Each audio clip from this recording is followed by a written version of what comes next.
अस्सलाम वालेकुम वीरों। ਉਹ ਕੀ ਆਂਦੇ ਨੇ ਉਜੜੀਆਂ ਮਸੀਤਾਂ ਦੇ ਗਾਲਣ ਮਲਵਾਣੇ। ਉਹ ਭਲੇ ਵਕਤਾਂ ਦੀ ਗੱਲ ਇਹ ਆ ਕਿ ਇੱਕ ਤੋਤਾ ਤੇ ਇੱਕ ਤੋਤੀ ਲਗੇ ਜਾਂਦੇ ਸਨ ਤੇ ਰਾਹ 'ਚ ਇੱਕ ਨਾ ਵਰਾਨ ਜਿਹਾ ਪਿੰਡ ਆਇਆ, ਵਰਾਨ ਦੀ ਜਗ੍ਹਾ ਆਈ ਤੇ ਉਹ ਤੋਤੀ ਜਿਹੜੀ ਇਹ ਤੋਤੇ ਨੂੰ ਪੁੱਛਦੀ ਵੀ ਇੱਥੇ ਬੜਾ ਵਰਾਨਾ ਹੈ, ਖੈਰ ਹੈ। ਤੇ ਤੋਤਾ ਆਂਦਾ ਵੀ ਇੱਥੇ ਨਾ ਕੋਈ ਲੱਗਦਾ ਕੋਈ ਉੱਲੂ ਵੱਲੂ ਰਹਿੰਦਾ ਹੋਏਗਾ ਤਾਂ ਕਰਕੇ ਨਾ ਵਰਾਨਾ ਹੈ। ਤੇ ਉੱਥੇ ਇੱਕ ਉੱਲੂ ਵੀ ਸੀ, ਉਹ ਸੁਣਦਾ ਪਿਆ ਸੀ। ਉਹਨੇ ਗੱਲਾਂ ਸੁਣ ਲਈਆਂ।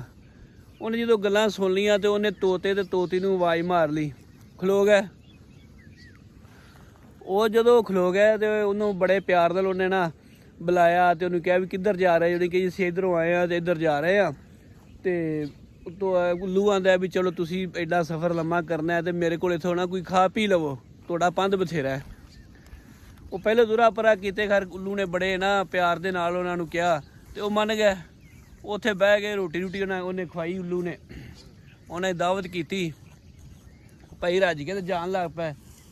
ਤੇ ਉਹ ਜਦੋਂ ਜਾਣ ਲੱਗੇ ਨਾ ਤੇ ਉੱਲੂ ਨੇ ਜਿਹੜਾ ਤੋਤੀ ਸੀ ਨਾ ਉਹਦੀ ਬਾਂਹ ਫੜ ਲਈ। ਹੁਣ ਤੂੰ ਕਿੱਧਰ? ਉਹ ਉੱਲੂ ਬੜਾ ਪਰੇਸ਼ਾਨ ਹੋਇਆ। ਉਹਨੇ ਆ ਕੀ ਹੋ ਗਿਆ? ਖੈਰ ਏ। ਉਹ ਕਰਦਾ ਭਾਈ ਇਹ ਤੋਤੀ ਜਿਹੜੀ ਹੈ ਨਾ ਇਹ ਮੇਰੀ ਬੁੱਢੀ ਹੈ। ਉੱਥੋਂ ਭਾਈ ਝਗੜਾ ਹੋ ਗਿਆ। ਉੱਲੂ ਕਰਦਾ ਯਾਰ ਤੂੰ ਨਾ ਮੇਰੇ ਨਾਲ ਲੜ ਨਾ, ਆਪਾਂ ਕਾਜ਼ੀ ਕੋਲ ਚਲੇ ਜਾਂਦੇ ਹਾਂ, ਆਪਾਂ ਫੈਸਲਾ ਕਰਵਾ ਲੈਣਾ ਕਿਤੋਂ। ਉਹ ਤੋਤਾ ਕਰ ਰਿਹਾ ਕਿਹੜੀ ਗੱਲ ਲੈ, ਇਹਦੇ ਧਰੌਲੇ ਵਾਲੀ ਗੱਲ ਹੀ ਕੋਈ ਨਹੀਂ। ਉਹ ਖੈਰ ਚਲੇ ਗਿਆ ਜੀ ਫੈਸਲਾ ਕਰਵਾਉਣ। ਉੱਲੂ ਨੇ ਵੀ ਦਲੀਲਾਂ ਦਿੱਤੀਆਂ, ਤੋਤੇ ਨੇ ਵੀ ਦਲੀਲਾਂ ਦਿੱਤੀਆਂ। ਆਖਰ ਤੇ ਜੱਜ ਨੇ ਫੈਸਲਾ ਕੀਤਾ।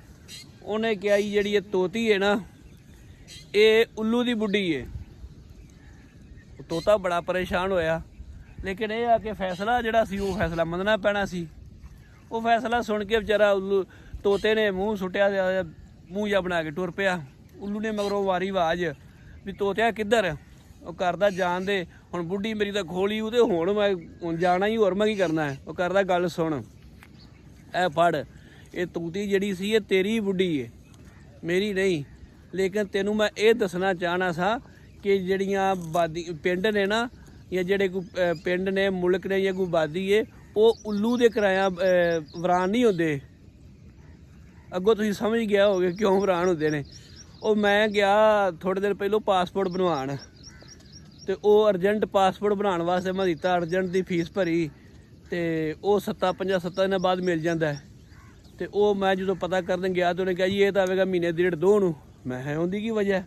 ਇਹ ਲੋਕ ਪਾਸਪੋਰਟ ਬਾਰੇ ਬਣਾਉਂਦੇ ਪੈਣੇ, ਉਹ ਕਾਹਦੇ ਤੋਂ ਪਤਾ ਕੀਤਾ ਜੀ, ਉਹ ਕਾਹਦੇ ਤੋਂ? ਇਹ ਲੋਕ ਮੁਲਕ ਛੱਡ ਕੇ ਜਾ ਰਹੇ ਨੇ ਤੇ ਪਾਸਪੋਰਟ ਬੜੇ ਬਣਾਉਂਦੇ ਨੇ। ਤੇ ਅਗਲੀ ਗੱਲ ਨਹੀਂ ਮੈਂ ਦੱਸਦਾ, ਉਹ ਤੁਸੀਂ ਆਪ ਵੀ ਸਮਝਦਾਰ ਜੇ ਕਿ ਕਿਉਂ ਜਾ ਰਹੇ ਨੇ ਤੇ ਕਿੰਦੀ ਵਜ੍ਹਾ ਤੋਂ ਜਾ ਰਹੇ ਨੇ।